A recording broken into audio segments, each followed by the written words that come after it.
Yeah. And so we just kind of wanted to start out today with just kind of talking about how the Lord led you into missions, Mm-hmm. how the Lord led you into travel, just how all that come up, and just some general lessons that you've kind of learned Yeah, from yeah, yeah. different trips and experiences. Man, my first experience with missions was when I was probably a sophomore in college, Yeah. and I'd gotten saved the year before. And my sophomore year, any sort of mission, outreach, anything, the first thing that I had done in this town in Texas called Waco, Texas, Yeah. I was going to Baylor, and there was a organization there called Mission Waco, and their Okay. objective was to reach the homeless and the impoverished of the city. Yeah. And they had this thing they did called Church Under the Bridge, and it was Yeah. right off of Fifth Street. Yep. And they would go and have church out there on Sunday and invite all of the homeless, all of those who were staying in shelters, Yeah. people just to come out. And they would feed them. They do worship services and minister to them, which I had never seen before, but learned later.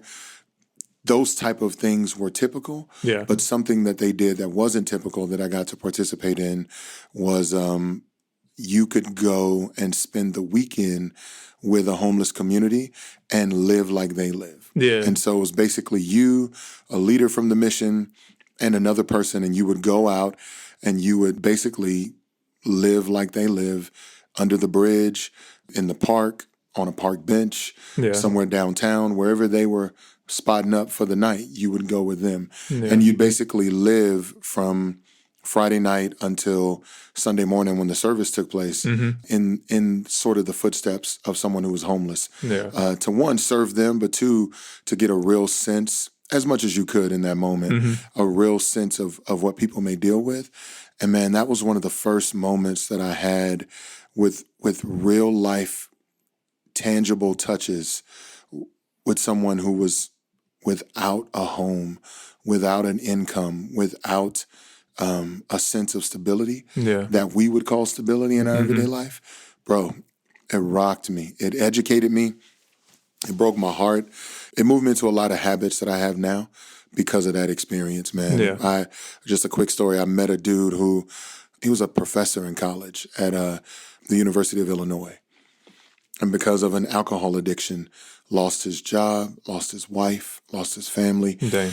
lost his home. And then eventually the addiction kind of controlled him holistically, and he found himself on the street begging for money so he could get alcohol.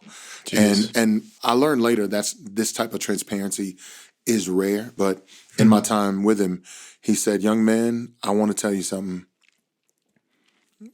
I don't know where the help is going to come from, but I hope it comes from somewhere." He said, he said, "Look at this." And he picked up this liquor bottle. And he said, "When you see this bottle, what do you see?"